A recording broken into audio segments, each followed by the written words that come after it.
Good morning everyone. Our school is starting online classes and I will be taking classes for English subject. And today I will teach you lesson 10, the tribute second, page number 74. इसका जो first part है वो अपन 9 lesson में पढ़ चुके हैं, the tribute first, जिसमें अपन ने अभी तक देख लिया था उनके घर का पार्टीशन हो रहा था और बाबुली जो था वो घर पर आ चुका था। अब अपन देखते हैं कि नेक्स्ट स्टोरी में क्या होता है। The bus stop was some distance from the place, यानी कि जो उसका बस स्टॉप था जहाँ पर बाबुली भुवनेश्वर से आकर उतरा था, तो वो उसके जो गांव में था ना वो थोड़ा दूर था। I had fallen behind him, मैं अपने भाई के पीछे पीछे ही आ रहा था। He stopped and asked the same old question he used to ask, I just could not speak. और उन्होंने मुझसे वापस से वही पुराना सवाल पूछा, मतलब पूछा होगा कुछ पुराने सवाल, तो लेकिन मैं उनसे कुछ भी कह नहीं सका। पूछा होगा कि तुम थक गए हो या फिर कुछ ऐसा करके, लेकिन मैंने उनको कोई भी जवाब नहीं दे पाया। The past sprouting up in me, past की जितनी भी सारी बातें थी वो सारी मेरे अंदर आ गई। यहाँ पर किसकी बात हो रही है? बाबुली की। The childhood days and the days now, यानी कि जो बचपन के दिन थे वो भी क्या दिन थे और जो आज के दिन है वो भी क्या दिन है। टाइम हैज कोगुलेटेड मी, यानी कि जो टाइम था ना मुझे ऐसा लग रहा था कि अभी ही मेरे अंदर रुक गया हो, यानी कि जमा हुआ हो गया हो। आई हैव चेंज, लेकिन अभी मैं कम्प्लीटली चेंज हो गया हूँ। बट माई एल्डर ब्रदर, लेकिन मेरे एल्डर जो ब्रदर हैं वह चेंज नहीं हुए हैं। Time could not bring upon him any change, समय ने उनमें किसी भी प्रकार का कोई बदलाव नहीं कर पाया है। As in those day he was still walking in front of me carrying my bag, I felt so small, यानी कि मुझे अभी भी लग रहा था कि वो मेरे साथ में चल रहे हैं और मेरा बैग लिए हुए हैं और मैं अपने आप को बहुत छोटा महसूस कर रहा था। Hesitatingly I said, brother, give me the briefcase, let me carry it for a while. तो मैंने अपने भाई से थोड़ा लड़खड़ाते हुए कहा हेजिटेशन में कि आप है ना ये ब्रीफकेस मुझे दे दीजिए, मैं इसको लेकर चलूँगा। Don't worry, he said, उन्होंने कहा तुम्हें चिंता करने की कोई ज़रूरत नहीं है। It is heavy and you are tired. ये बहुत भारी है और बहुत ज़्यादा थके हुए हो। Let me quicken our step, हमें बहुत जल्दी जल्दी चलना चाहिए। You must be feeling hungry, यानी कि तुम्हें हो सकता है बहुत ज़्यादा भूख लग रही हो। It is time for the evening meal, क्योंकि ये शाम के खाने का समय है। I followed him in silence, और मैं उनको चुपचाप अपने भाई को शांति से फॉलो करता रहा। We reached home, यानी कि हम घर पर पहुँचे। It was already dark, रात तो हो ही चुकी थी तो अंधेरा हो गया था। The time for the lighting the wicks before the scared Tulsi plant, अब वो होगा कुछ मतलब कि रीति रिवाज होगा कि तुलसी जो होती है ना उसके आगे कुछ दीपक वगैरह जलाना होता है, तो शाम का समय था तो वो तुलसी के आगे दीपक जलाने का टाइम उनका हो गया था। Unlike those days, none of my nephew rushed toward me howling, here uncle, यानी कि मुझे वो दिन थोड़ा ऐसा ही लगा क्योंकि उस समय मेरे जो नेफ्यू थे यानी कि मेरे घर में जो छोटे छोटे बच्चे थे वह मुझसे आके मिले भी नहीं थे।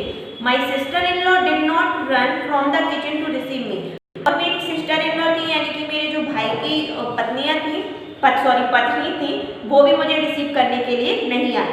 It was all quiet and calm, चारों तरफ बहुत शांति थी, सन्नाटा छाया हुआ था। Only my mother came and stood near me, केवल मेरी माँ मेरे पास आई और मेरे पास आकर खड़ी हो गई। The second brother and his wife were nowhere to be seen, और मुझे मेरा जो दूसरा भाई था और उसकी पत्नी थी वो तो कहीं पर नजर भी नहीं आई। In the entire house there was an air of unusualness, radar of stillness on the graveyard, मतलब कि चारों पूरे घर में ऐसा सन्नाटा छाया हुआ था कि ऐसा लग रहा था कि चारों साइड क्या है, कब्रिस्तान ही हो। जैसे कब्रिस्तान में सन्नाटा रहता है वैसा ही मेरे घर में भी सन्नाटा छाया हुआ था। As if the house was prepared for its ultimate collapse, और ऐसा लग रहा था कि घर के जो रिश्ते हैं उनमें धीरे धीरे गिरावट आती जा रही है। I tried to be normal with everyone, मैंने कोशिश भी की कि मैं सबके साथ नॉर्मल ही रहूं, but there was the abnormal lull of around, लेकिन चारों तरफ क्या था, मुझे बहुत ही ज़्यादा बुरा फील हो रहा था।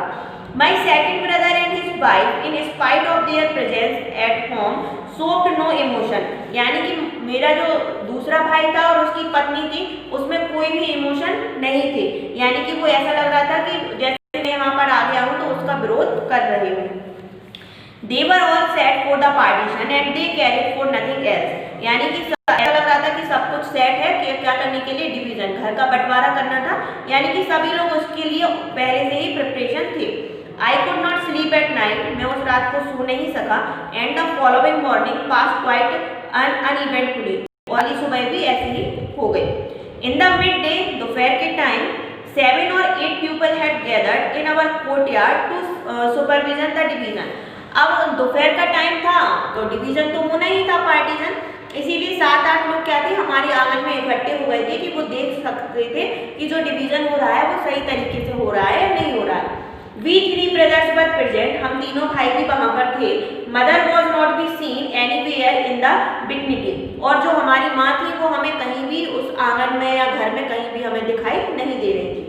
We were waiting for the final separation, हम लोग इंतजार कर रहे थे आखिरी सेपरेशन का, यानी कि फाइनली बंटवारा हो जाए और सब अपना अपना हिस्सा लेकर चले जाएं।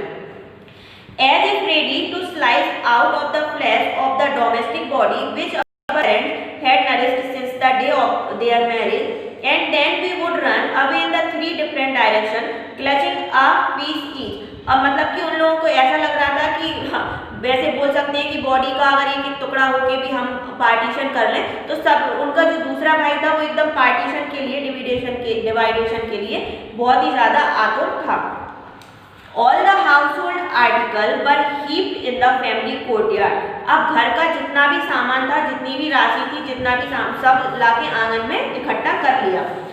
These were to be divided into 3 parts, यानी कि उन सारी चीज़ों को 3 पार्ट में डिवाइड करना था, क्योंकि बावली था, उसका बड़ा भाई था और उसका बीच वाला भाई था, यानी कि वो तीनों भाई थे, तो 3 पार्टीशन में वो सामान डिवाइड होना था।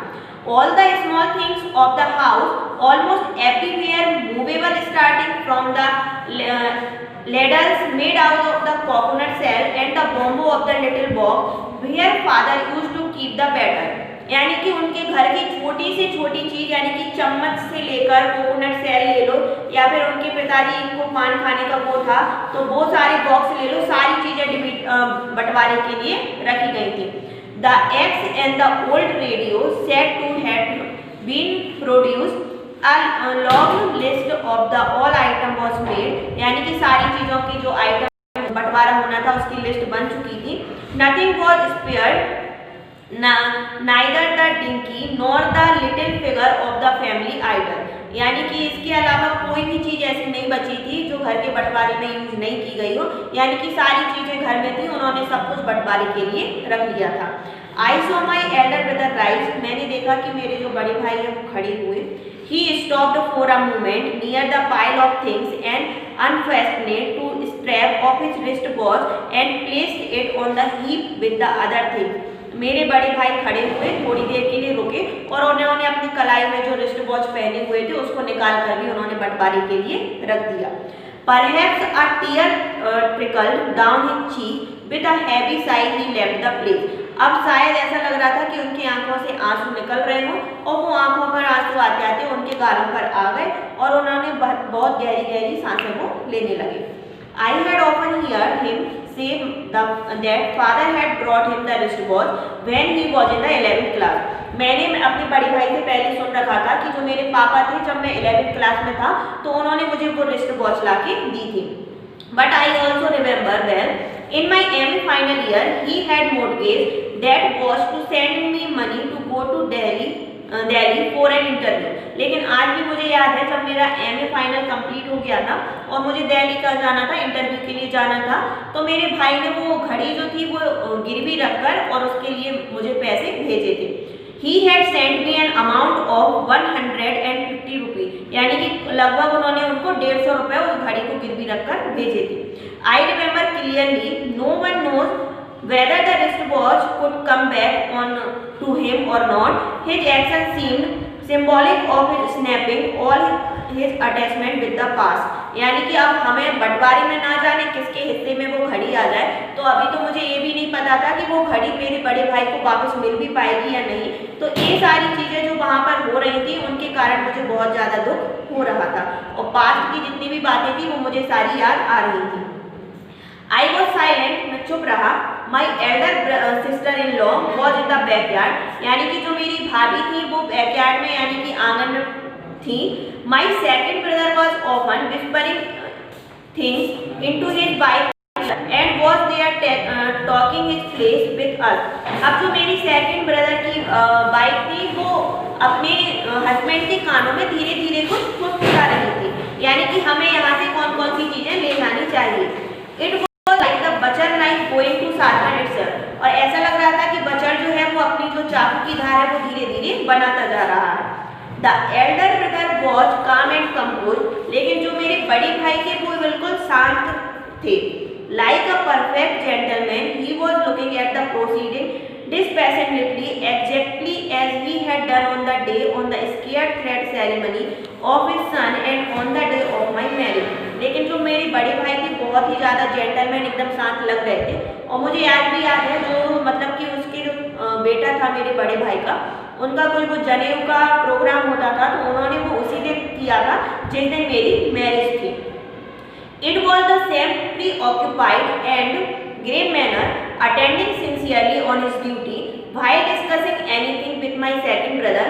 He had that same calm and composed voice, not a sign of disgust and regret. यानी कि मेरे बड़े भाई जो थे वो मेरे सेकंड ब्रदर से बहुत कुछ डिस्कशन कर रहे थे कि क्या मतलब हमें हिस्से में आएगा और क्या हमारे हिस्से में नहीं आएगा। तो उस टाइम में भी जो मेरे बड़े भाई थे वो एकदम शांत थे और उन्हें किसी भी चीज़ का कोई भी पछतावा नहीं था। I remember the year father died. मुझे आज भी वो साल याद है जब मेरे पापा जी गुजर गए थे। We had to live under a great financial strain, यानी कि हम लोगों की जो फाइनेंशियल कंडीशन थी वो बहुत अच्छी थी। It was winter, यानी कि क्या था जब वो क्या बोलते हैं सर्दियों का टाइम था। The chill was its height. Sorry, financial strain. 1 second. So we had to live under a great financial strain, यानी कि इसका मतलब ये है कि जो वो थे वो बहुत कठोर परिश्रम से ही एक घर में रहते थे। It was winter, सर्दी का टाइम था। The chill was at its height, और जो ठंड थी वो बहुत ज़्यादा थी। We had a limited number of blankets, हमारे पास बहुत ही ब्लैंकेट थे। The cold was so biting, particularly at midnight, that one blanket was not enough for one, यानी कि रात में जब होती थी ना तो बहुत ज़्यादा ठंड होती थी और एक ब्लैंकेट एक पर्सन के लिए भी इक्वल नहीं पड़ता था। तो अभी तक की अपन ने स्टोरी में पढ़ा कि पार्टीशन होने वाला था और पार्टीशन हो भी गया था, सारी चीज़ें इकट्ठी हो गई थी। अब जो नेक्स्ट वीडियो में देखेंगे कि पार्टीशन में क्या क्या हुआ, किसको कितना शेयर मिला और कैसे बाबुली ने अपने एल्डर ब्रदर की हेल्प करी। Thank you. अभी तक आप इतना पढ़िए, नेक्स्ट वीडियो में नेक्स्ट टॉपिक के